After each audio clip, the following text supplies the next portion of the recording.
Hello नमस्कार दोस्तों, आप सभी लोगों का स्वागत है आपके अपने चैनल। आज हम बात करेंगे भारत और कनाडा के बिगड़ते रिलेशंस पर और उन सभी पॉइंट्स को भी जानेंगे और उन्हें डिस्कस करेंगे कि जिसमें भारत और कनाडा के रिश्ते खराब होते जा रहे हैं और इसके पीछे की पॉलिटिक्स क्या है, हम सब जानेंगे इस वीडियो में, तो प्लीज बने रहिए। फिलहाल की कंडीशंस को देखते हुए भारत और कनाडा के रिलेशंस बिल्कुल टूटने की कगार पर आ चुके हैं। भारत ने यहाँ एक बड़ी अनाउंसमेंट की है जिसमें भारत ने अपने सभी डिप्लोमेट्स और हाई कमीशन को भारत वापस बुलाने की तैयारी कर ली है। आगे बढ़ने से पहले अगर आप इस चैनल पर नए हैं तो प्लीज हमारे चैनल को सब्सक्राइब करें ताकि आपको ऐसी अपडेट्स मिलती रहे और प्लीज इस वीडियो को लाइक भी करें। तो चलिए शुरू करते हैं। सबसे पहले हम इंडिया और कनाडा के रिलेशन के बैकग्राउंड को समझते हैं। भारत और कनाडा के रिश्ते पहले से ही कुछ खास अच्छे चलते नहीं आ रहे हैं।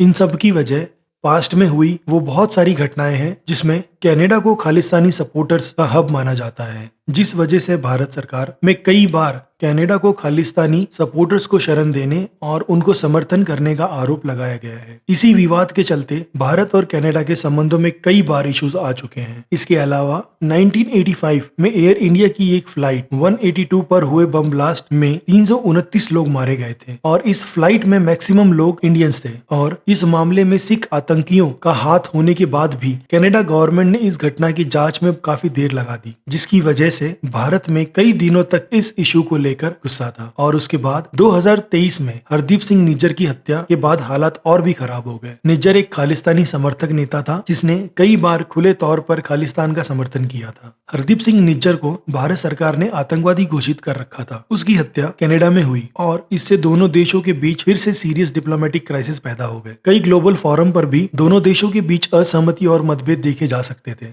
Main and important allegation by Canada government. आपने ये बात तो सुनी ही होगी, कैसे दिसंबर 2023 में कनाडा के प्राइम मिनिस्टर जस्टिन ट्रूडो ने भारत पर सीधा आरोप लगाया था कि भारतीय एजेंट्स इस हत्या में शामिल है और ये आरोप इतना बड़ा था कि दोनों देशों ने अपने अपने डिप्लोमेट्स को वापस बुलाने तक का फैसला ले लिया था। चलिए जानते हैं इंडिया ने अपने रिप्लाई में क्या कहा था। भारत ने कनाडा के इस आरोप को सिरे से खारिज किया था और इसे पूरी तरह से बेबुनियाद बताया था। आगे एक्शन लेते हुए भारत ने अपने हाई कमिश्नर और अदर ऑफिशियल्स को कनाडा से वापस बुला लिया था। भारत का मानना है कि ये सब कनाडा की इंटरनल पॉलिटिक्स का हिस्सा है, जहां जस्टिन ट्रूडो को आने वाले इलेक्शंस में अपनी पकड़ मजबूत करने के लिए बस एक नया मुद्दा चाहिए। चलिए कनाडा के इलेक्शंस और उनकी पॉलिटिक्स के बारे में थोड़ा समझ लेते हैं। जैसा कि आप जानते हैं कनाडा के चुनाव अभी करीब हैं और जस्टिन ट्रूडो गवर्नमेंट की पॉपुलैरिटी दिन ब दिन गिरते जा रही है। ऐसे समय में भारत पर आरोप लगाकर ट्रूडो को एक मजबूत नेता के रूप में दिखाने का एक प्रयास किया जा रहा है। इस प्रयास से वे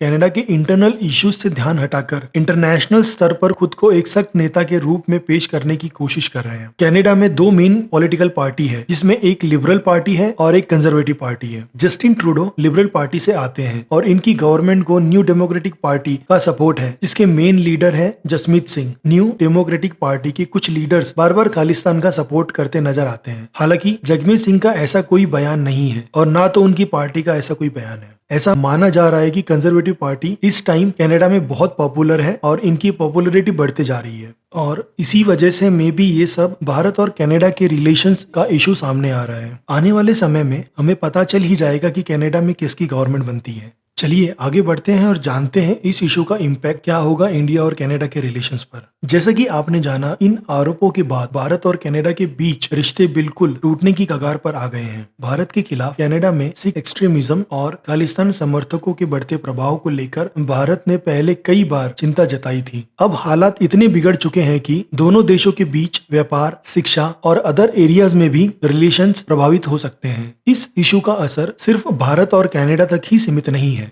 बल्कि other western countries specially America भी इस इशू को गंभीरता से देख रहा है। भारत के ब्रिक्स और G20 जैसे इंटरनेशनल ग्रुप्स में एक इम्पोर्टेंट भूमिका निभाई है। अगर ये तनाव बढ़ता है तो इसका असर सीधा ग्लोबल लेवल पर भी हो सकता है, खासकर G7 समिट पर, जो कि आने वाले समय में कनाडा में होने वाला है। तो फिलहाल में ये तो साफ है कि भारत और कनाडा के रिश्ते अब सामान्य नहीं रहेंगे। दोनों देशों के बीच विश्वास की कमी हो गई है और ये मामला जल्द सुलझने वाला नहीं दिखता। आने वाले दिनों में हमें और भी बड़ी खबरें देखने को मिल सकती हैं और हम आपको इन सभी खबरों का अपडेट्स देते रहेंगे। अगर आपको ये वीडियो अच्छा लगा तो प्लीज हमारे चैनल को सब्सक्राइब करें और इस वीडियो को लाइक और शेयर करके प्लीज हमें सपोर्ट करें।